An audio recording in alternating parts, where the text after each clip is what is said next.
friends and fellow bibliophiles, welcome back to Kat's Novel Adventures. In today's video, I am sharing everything I read in July and in August.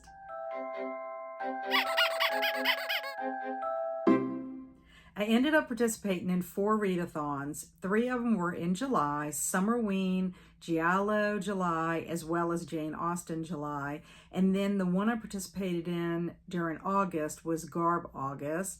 I also continued participating in Big Book Summer as well as Summer Book Bingo. I participated in 3 book clubs: Cozy Cottage Book Club in July, and then my own book club that I run with Alex, the Book Wyrm Club, where we read a book for July and August, and then also FOMO Book Club. I read that selection, which was also for July and August.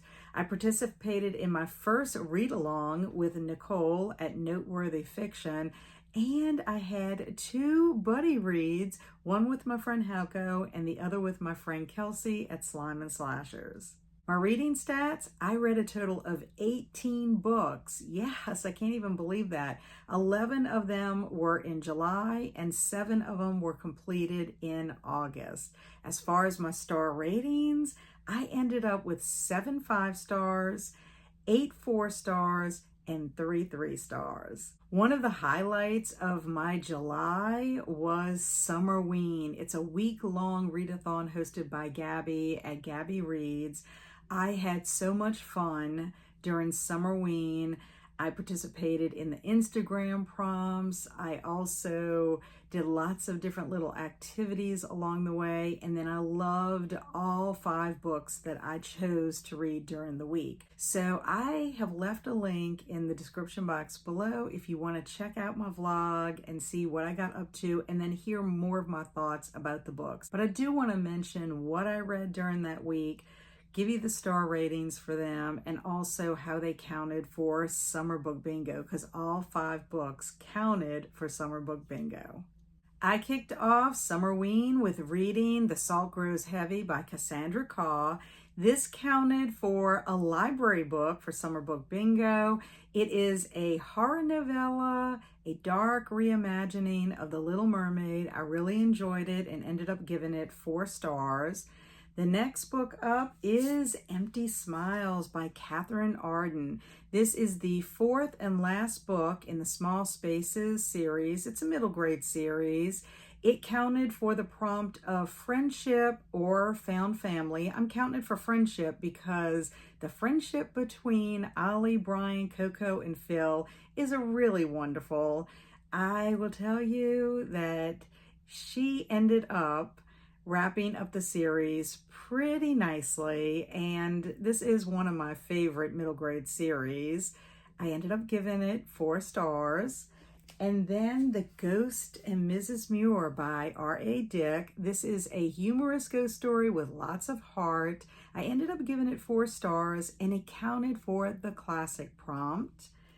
And then next up, Demon Slayer. Now this is by Koyoharu Gatogi. It is the 2nd volume in the Demon Slayer series. I counted this for the graphic novel manga prompt. Obviously, it's the manga that I chose. And we are still following Tanjiro on his journey to find the demon who destroyed his life. And he needs to figure out how he's going to get his sister back to being a human because she's currently a demon. But I love this series. Another 5 star for me. And then last but not least is The Last Word by Taylor Adams. This is a terrific thriller. I had such a good time with this book. Really enjoyed myself with it. It reads very quickly. I ended up giving it 5 stars, and it counted for a book with a hot cover. The Last Word also counted for Giallo July, a month-long readathon that was created and hosted by Alex at the BookWyrm. She was joined this summer by 2 co-hosts, Kelsi at Slime and Slashers and Bert at Pastori Time. I also read Dead Girl Blues. This is by David Sodergren. It's my first David Sodergren novel. A bunch of us read it together and discussed it over on Instagram, and it really did add to the enjoyment of reading this book. It also counted for Judge a Book by Its Cover for Summer Book Bingo. I mean, look at that cover. That is a pretty awesome cover, if you ask me. But this is a pulpy crime thriller inspired by Giallo. It follows Willow, who is an exotic dancer. One evening, she is walking to meet her date, and a young, mysterious woman bumps into or falls into her arms and dies. And this sends Willow down a very dark and dangerous rabbit hole. It was fast-paced with a gripping mystery. It definitely reads like a slasher film, but I do have some mixed feelings about it. The writing was fine. The storyline was great. There were characters I despised and characters I was rooting for, especially Willow. And then there were some characters that I think didn't deserve to die. But the ending, oh my goodness, total surprise, and I hated it. And that's one reason I ended up giving Dead Girl Blues 3 stars. That and the extreme violence against women. Some of it was a little bit over the top for me. I don't think that this book would appeal to everyone, but I did find it entertaining enough that I would pick up something in the future by David Sodergren. The last readathon I participated in July was Jane Austen July. This was hosted by Marissa at Blatantly Bookish, Katie at Books and Things, and Claudia at Spinster's Library. I ended up reading their group read, which was Sense and Sensibility. This also counted for the second chance prompt on Summer Book Bingo because I ended up reading this back in April and May, and I was kind of on the fence with how I was going to rate it. I didn't know really quite how I felt about it. It was pretty much looking like a 3-star read.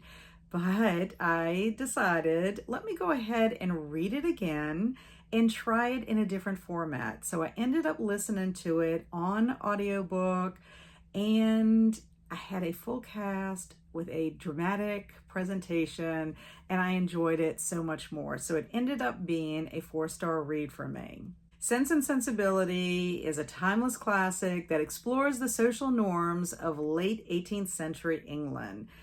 Mr. Dashwood dies, and he leaves his wife and 3 daughters with financial hardship. They have to leave their home at Norland Park and move into a cottage that is provided to them by a relative, and then they have to establish themselves in new social circles. There is lots going on in this novel with a focus on love and marriage, social status, as well as women's roles in society. I liked most of the characters, especially Eleanor and Marianne. I was very invested in both of them. There's also the importance of Sense and Sensibility, and I love how it's portrayed with both Eleanor and Marianne through the valuable lessons that they both experience. Still need to watch the movie though, but I think I want to read some more Jane Austen because after listening to it on audiobook and reading through it a second time, I really did enjoy myself. The July selection for the Cozy Cottage Book Club was Bright Island by Mabel L. Robinson. It is a middle grade coming of age story. It's also a Newbery Honor Medal winner from 1938. I ended up reading this on ebook, first ebook ever. I had a hard time finding it locally, so I tried it and it was okay. Ebook is not my favorite format, I will admit. But this story follows Thankful Curtis. She lives on Bright Island. She loves her home there. It's off the coast of Maine. She loves sailing and she enjoys helping her father on the farm. Well, shortly after her grandfather passes away, she learns that he left her some money to go to school on the mainland. She reluctantly goes, but she experiences the modern world and she also learns more about herself. Bright Island was delightful. I enjoyed the writing. I enjoyed the story. Robinson did a great job describing the island. I mean, she captured it beautifully. I loved Thankful Curtis. She is a strong, independent young woman with an adventurous spirit. So many other likable characters. And I just love the humor and the heart throughout the entire story. If you like Anne of Green Gables or Little House on the Prairies, I think you would enjoy Bright Island also.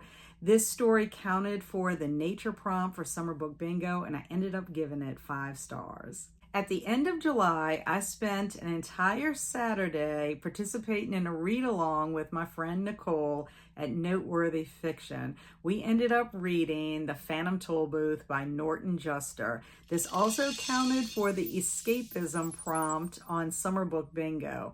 But this book was a big surprise to me. I've always wanted to read it. The cover to me is fascinating, and it just has a great title, and I had no real idea what it was about except that it is a middle grade fantasy. And it follows Milo, who is a boy about 10 years old, and he has all the time in the world and many things to keep himself busy, but he can't figure out what to do with his time. One day he arrives home from school and he discovers a huge package in his bedroom, and it contains a toll booth. So after assembling it, he drives his car through it into the land of expectations, where he goes on a fantastical adventure and learns all kinds of valuable lessons while also meeting some amazing characters. What an awesome story. I had so much fun reading it. I enjoyed discussing it with Nicole. I can see why this is one of her favorite books. It's become one of my favorite middle grade books. I laughed so much throughout this entire story. The wordplay is clever. It's amusing. There are whimsical characters with eccentric personalities. I just love it so much. So many of them too. And the lessons that Milo learns along the way are fantastic. And I really did also love the character of Tak, the dog that accompanies Milo on his adventures. He drives with him or rides with him in his electric car. But yeah, it was great. If you have not read The Phantom Tollbooth, I would highly recommend that you pick it up. For the wordplay alone, I think you would enjoy it. And if it's been a while since you read it last, you might want to consider picking it up again. I enjoyed it so much, I ended up giving it 5 stars. Next up, I read In Secret by Emile Zola, specifically for Summer Book Bingo. This was for the prompt, read a book mentioned in another book. The French title for this book is Thérèse Raquin, and that is what was mentioned in Billy Summers, which I read back in June. This is a bleak novel that follows Thérèse Raquin. She is in a loveless marriage to her sickly cousin, Camille. That all changes when she meets Camille's best friend, Laurent, and they end up having a passionate love affair, and then they decide they're going to murder Camille.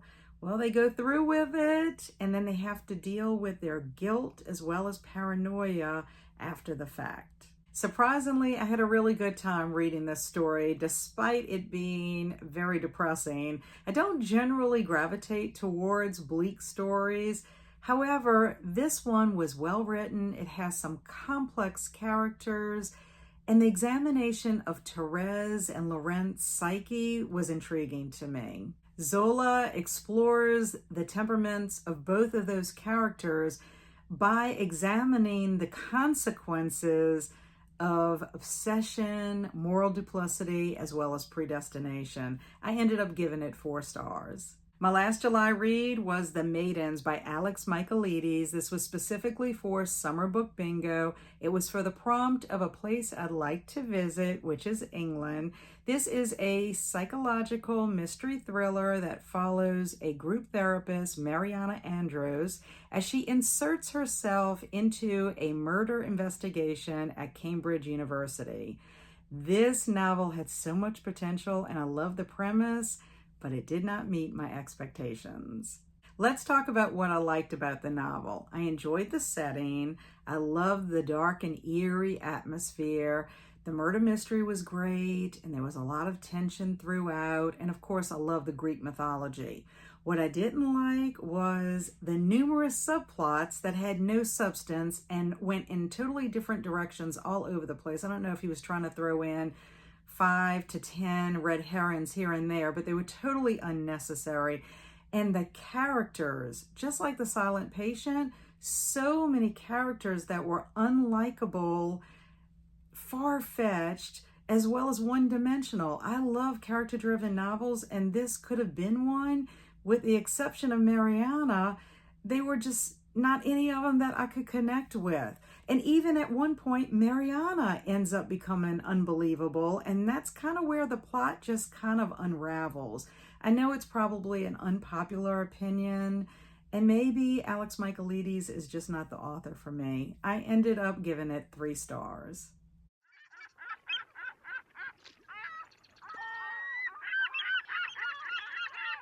Now for my August reads. The first 3 books I'm going to talk about are books that I started at some point in July and finished in August. And the first one is Dark Matter by Blake Crouch.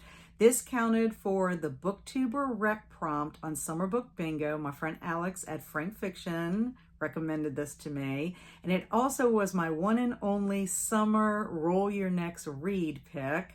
But I absolutely love this book. It's a nice blend of different genres, wonderful characters, and it took me in a direction that I was not expecting. If you want to hear all of my thoughts, please check out my travel vlog so that you can find out why this was a 5-star read for me. I'll leave that link in the description box below. Next up, On Writing, a memoir of the craft by Stephen King. This counted for the nonfiction prompt for Summer Book Bingo. This is part memoir, part writing advice. I learned some new information about my favorite author, Stephen King, especially the details surrounding his accident.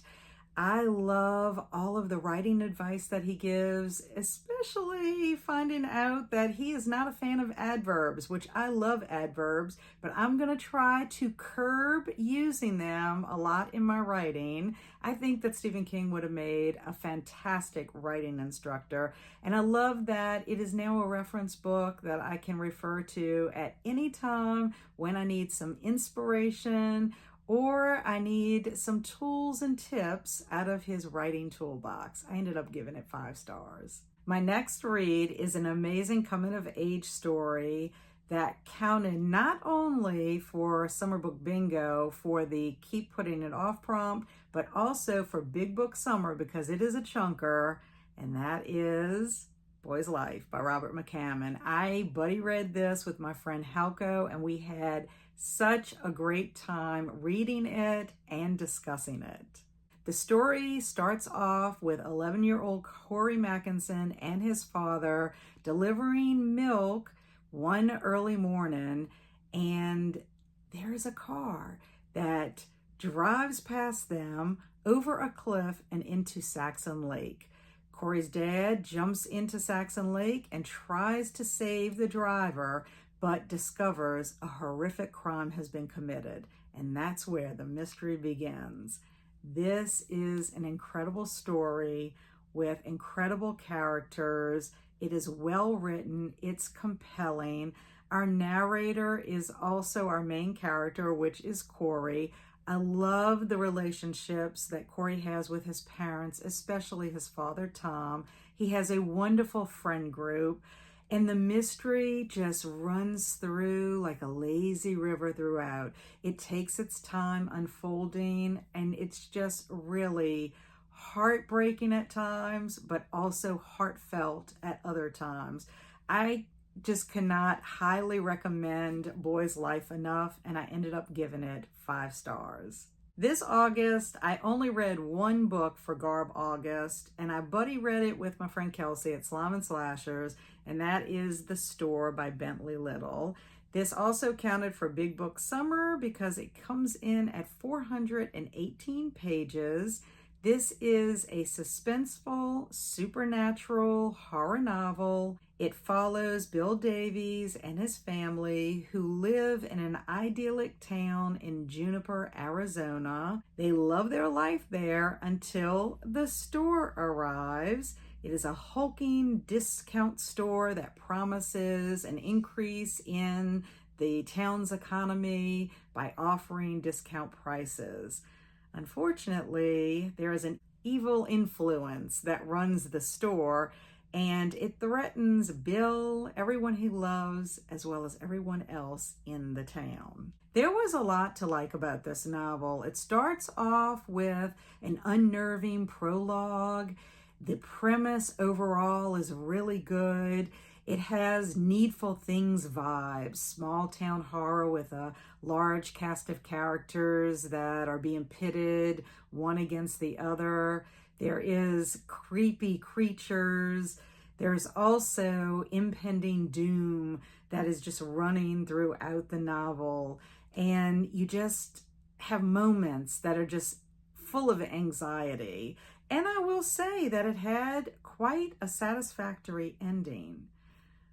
Unfortunately, Bentley Little crossed a line with me. He included a scene in it that I considered distasteful and disturbing, and it really kind of ruined all the awesomeness of the rest of the novel. It really didn't need to be in it. It still could have been a great novel without it.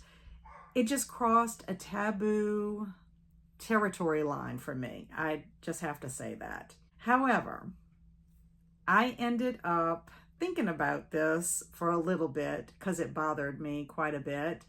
And I did a little bit of investigating before the scene and after the scene, and I kind of reconciled to myself that it's possible that it was a ruse, that the evil influence kind of did a smoke and mirrors kind of thing. Now, I know that people who have read the book probably will not agree with me. I already have another booktuber that said, yeah, that's interesting, but I don't think it's true. I think it really happened kind of thing.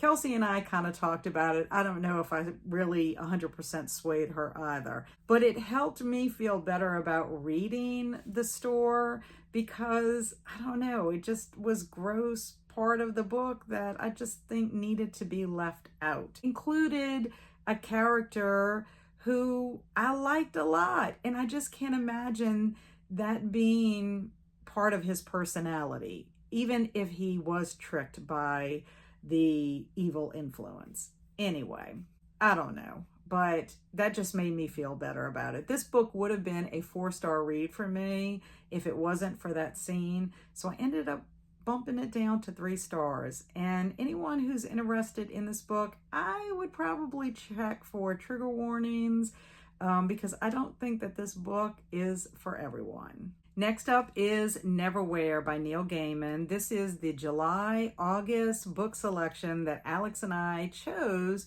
for the Book Wyrm Club, the book club we run together. This is a dark urban fantasy about a local businessman, Richard Mayhew, who gets drawn into a dark and dangerous underground world called London Below. There are some fascinating characters living in London Below. Neil Gaiman does a great job with his storytelling. It is terrific. There's wonderful imagery and also some rich symbolism. Alex and I had a wonderful discussion on her channel. I'm leaving a link in the description box below so that you can check out our discussion, as well as more of my in-depth thoughts about the book. I ended up giving it 4 stars. It counted also for the fantasy and sci-fi prompt for Summer Book Bingo. For the FOMO Book Club, we read Unsheltered by Barbara Kingsolver. This is my introduction to Barbara Kingsolver. It also counted for Big Book Summer because it ended up being 461 pages. This is a thought-provoking historical fiction novel that follows 2 families that are separated by time but are connected by an old dilapidated house in Vineland, New Jersey. This is a slow-paced, character-driven novel with layered characters. I had never heard of the naturalist Mary Treat. She is fascinating. She contributed to botany and entomology, and she also corresponded with Charles Darwin.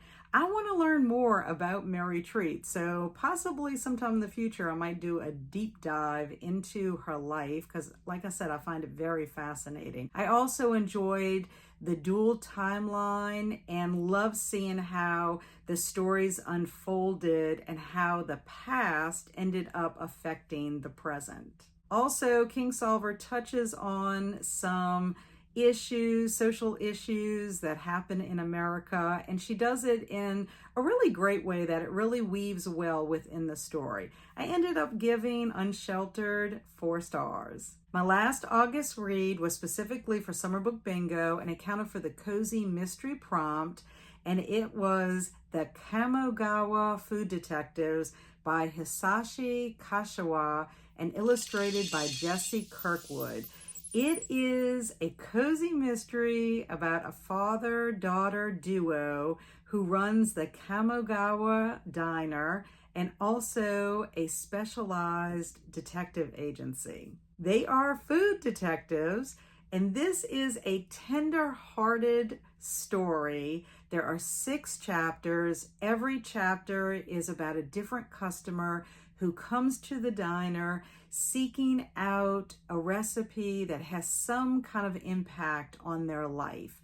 And they want to kind of reconcile their past to their present. And so they ask the duo to please see if they can find the dish, find the recipe and then make the dish. Then they come back and they eat it. So they first come and talk to the father and the daughter, and they kind of talk amongst themselves, and then the father goes out and does some detective work. We don't actually see it, we kind of hear about it, so it's kind of like an untraditional way of being a detective mystery, but I found it really endearing. I just love the story. I thought it was very sweet. I love the relationship between the father and the daughter. They have some lighthearted bantering, and it was also wonderful to see the customers when they come back, to be able to enjoy the meal that's prepared for them, and then to take what they learn from that experience so that they can move on, in their lives.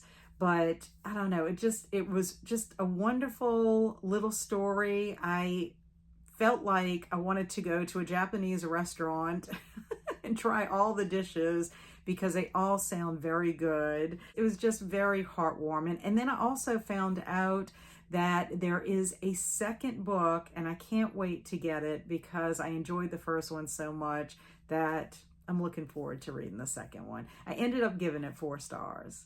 Okay, I want to mention really quickly how I did for both of my summer readathons. For Big Book Summer, which was hosted by Sue at Sue Jackson, I read a total of 5 big books, and I'm very excited about that. I only read 2 last year, so I'm very pleased with reading 5. And I'm very excited also that I got to Billy Summers as well as to Boy's Life, because those were both carryovers from last year. For Summer Book Bingo, which is hosted by Tiffany at Beautiful Minutia, I earned 7 bingos by reading 22 books. I almost got blackout, y'all. I ran out of time at the last moment, but that's okay. I only had 2 prompts left on the board, but I'm okay with that because I did so well this summer compared to last summer with this summer book bingo. I want to give a huge shout out to both Sue and Tiffany for hosting these wonderful summer-long readathons. Well, friends, that's a wrap on everything that I read during July and August. I really enjoyed overall everything that I read throughout both months. I also love participating in the readathons, the book clubs, and the buddy reads. A huge thank you to everyone who hosted and all of my friends that agreed to buddy read with me. I had such a good time. Thank you all for watching. I really appreciate you stopping by. In the meantime, stay amazing and be adventurous.